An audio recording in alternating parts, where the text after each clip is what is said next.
اعوذ باللہ من الشیطان الرجیم بسم اللہ الرحمن الرحیم. میں Abdul Rashid but teacher UPS girls Langate cluster Langate. پیارے بچوں السلام علیکم. میرا کلاس ہے 8ویں جماعت کے لیے. مضمون ہے اردو اور عنوان ہے اس کا جابر بن حیان. بچوں ہمارا عنوان ہے آج جابر بن حیان.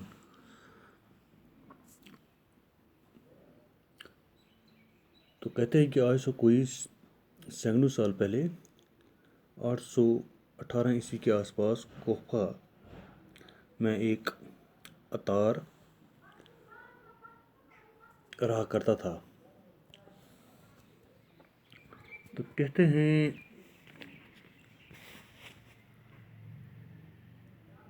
آج سے کوئی سینکڑوں سال پہلے یعنی 818 عیسوی کے آس پاس کوفہ میں ایک عطار رہا کرتا تھا. یعنی کوفہ جو بغداد کا ایک شہر ہے وہاں پر ایک عطار یعنی عطر بیچنے والا رہتا تھا. یعنی 818 عیسوی کے آس پاس کوفہ میں جو بغداد کا ایک شہر ہے وہاں پر ایک عطر بیچنے والا رہتا تھا جس کا نام حیان تھا.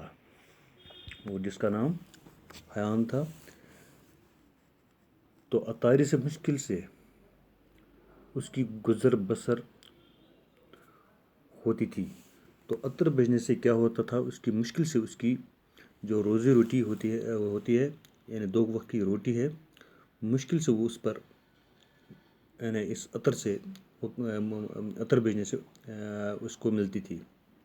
یعنی مشکل سے اس عطر بیچنے سے اس کی جو زندگی ہے گزر رہی تھی.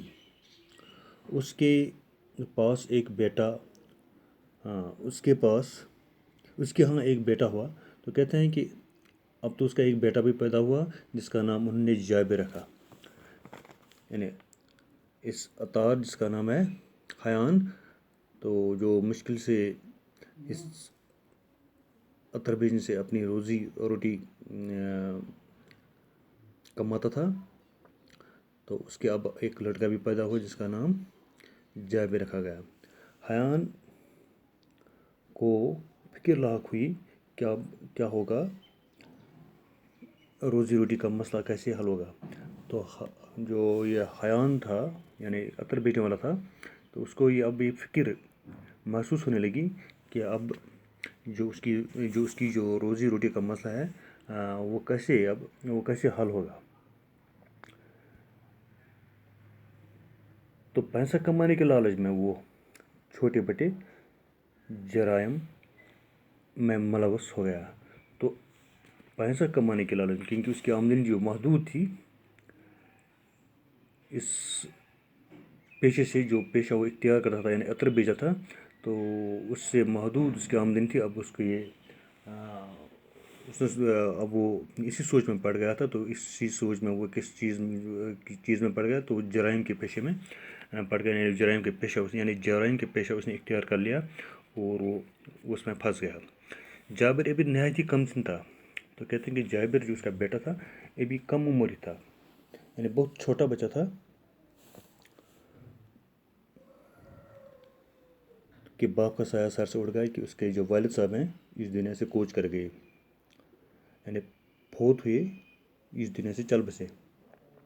اب جابر کی تعلیم تربیت کا سارا بوجھ اس کی غریب ماں پر آن پڑا.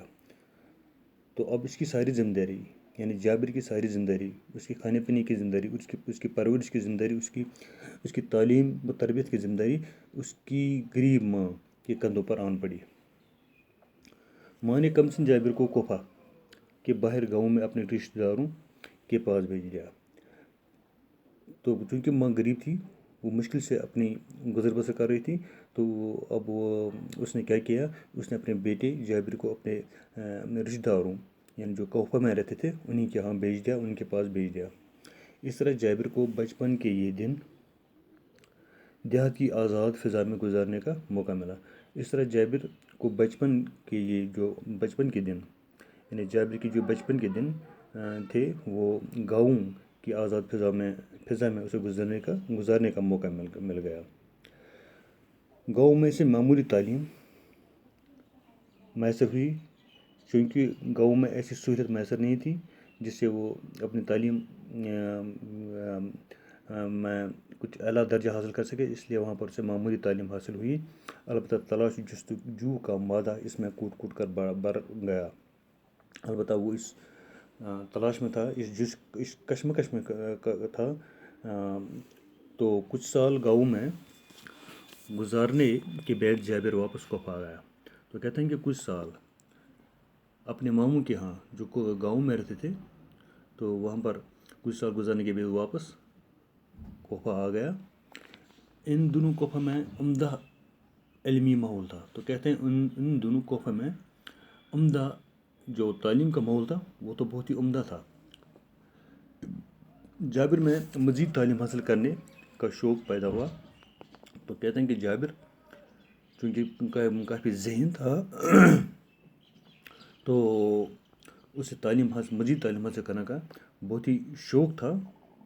تو چنانچہ اس مقصد سے اس نے مدرسے میں داخلہ لیا۔